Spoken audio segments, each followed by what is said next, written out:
and welcome to the At Peace Parents podcast. I'm Casey, and I'm here to empower you in your decision-making as a parent of a demand-avoidant child. My goal is to share insights that will generate aha moments and support your connection with your child. I'm a mom of two amazing little boys, one of whom is PDA, and I've worked with hundreds of parents just like you to teach them how to lead their child out of burnout and find the clarity, peace, and sense of community they need.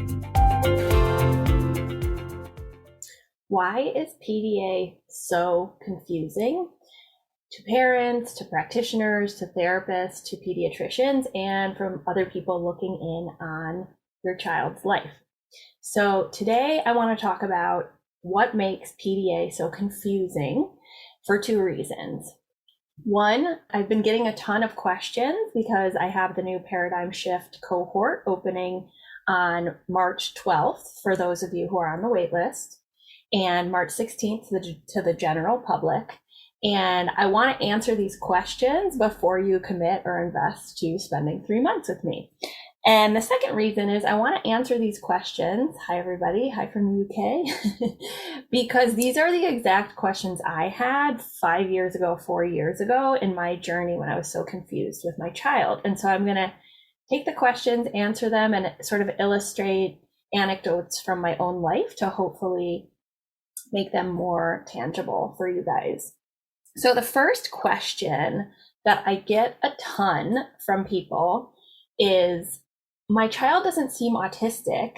Can they be PDA? And this is a great question because there's lots of layers to it. But yes, even if your child doesn't seem autistic, they can absolutely be PDA. But one of the reasons parents ask this question is because we're sort of stuck in this idea of what autism looks like.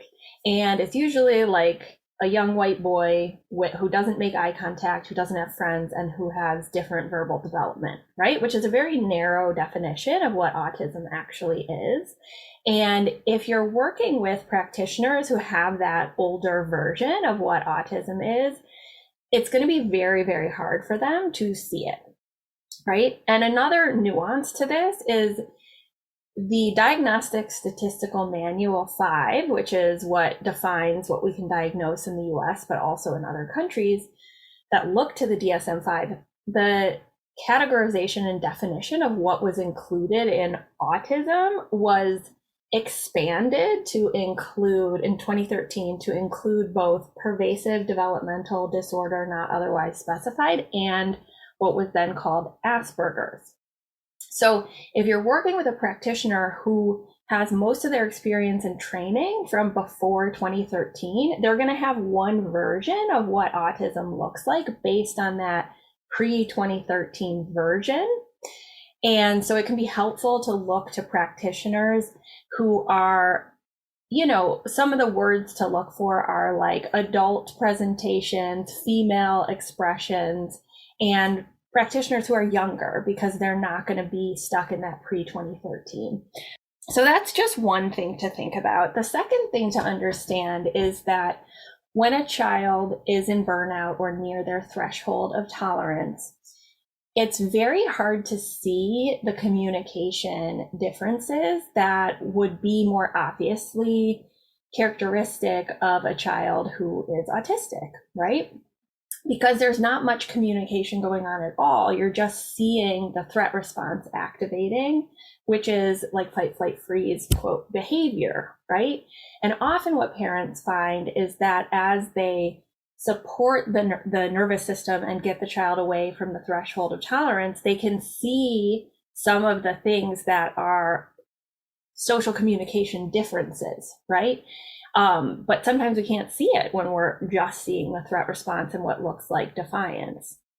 And there's another element to this that when parents start to make big shifts, like for example, this happens a lot in my Paradigm Shift program where parents really start to make changes, mindset shifts, implementation of new strategies, and then their child, quote, appears more autistic. And part of this is because the child is unmasking even around their own family, right? Like my son started stimming verbally a lot more, which is self-stimulatory behavior, just like repeating words aloud over and over, or songs that he had heard on YouTube. So that's something else to keep in mind. And then finally, when we think of restricted and repetitive interests, and I'm using this language from the DSM-5 so that you can use it to bridge the gap if you are trying to get access for your child with professionals in the autism space, or going towards an evaluation. We want to frame the restricted and repetitive interest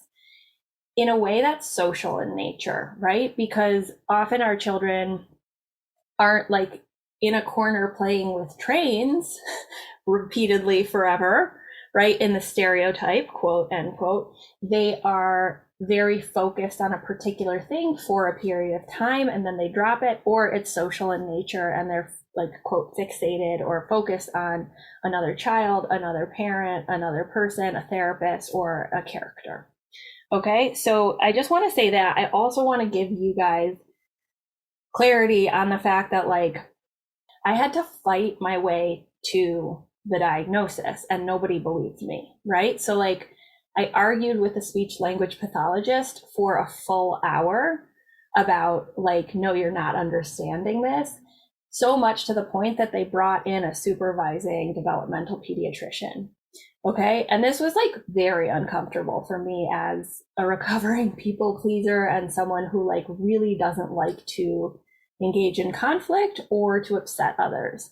But I was like, I have to do this because this is A, the truth, B, what's going to get him the support he needs, whether it's a service dog, access to insurance coverage for our occupational therapy, or his school support.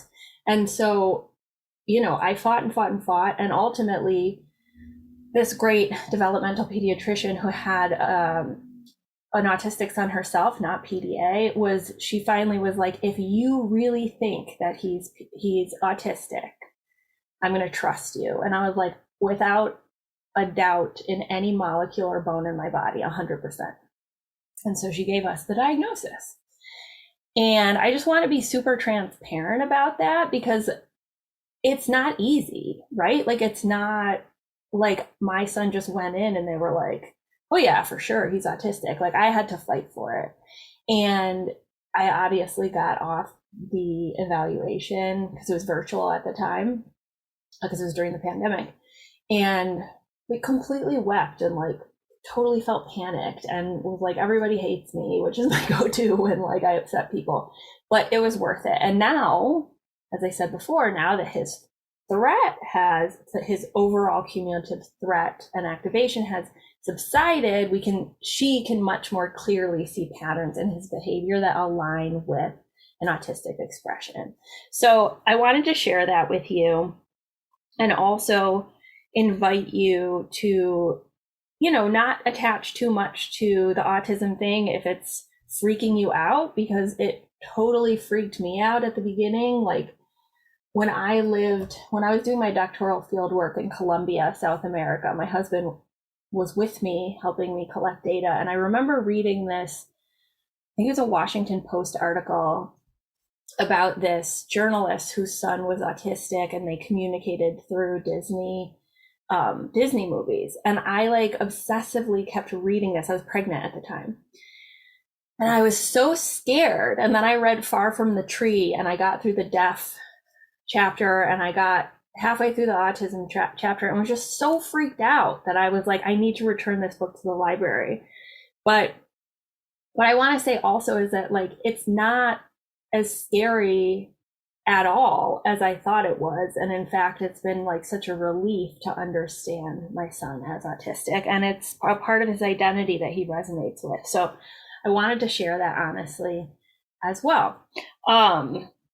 Okay, the next question that people have is, my child seems really typical sometimes. And this sort of goes with that first question, but it can sneak up on you even if you're like further along in your journey with a PDA child, teen, or even spouse or co-parent, because a lot of you are, where it's like, wait, like they seem totally typical, and is this really a thing? And like, do we need all these accommodations? But here's the thing, like, there are like three elements that can be going on there. One is when a PDA child is fully accommodated, and if they don't have other things going on like OCD, chronic illness, pandas, all those other things, which often are, there's a high correlation of other brain complexities and immune system differences that go with having an autistic brain. So I just want to do that caveat. But when you have a PDA child who's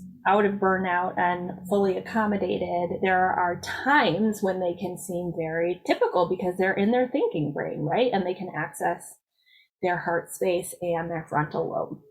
The second thing is just pointing out, and I get this question all the time, like, can a PDA child completely appear totally typical in one setting and not in another? And yes, like, absolutely. That's super common.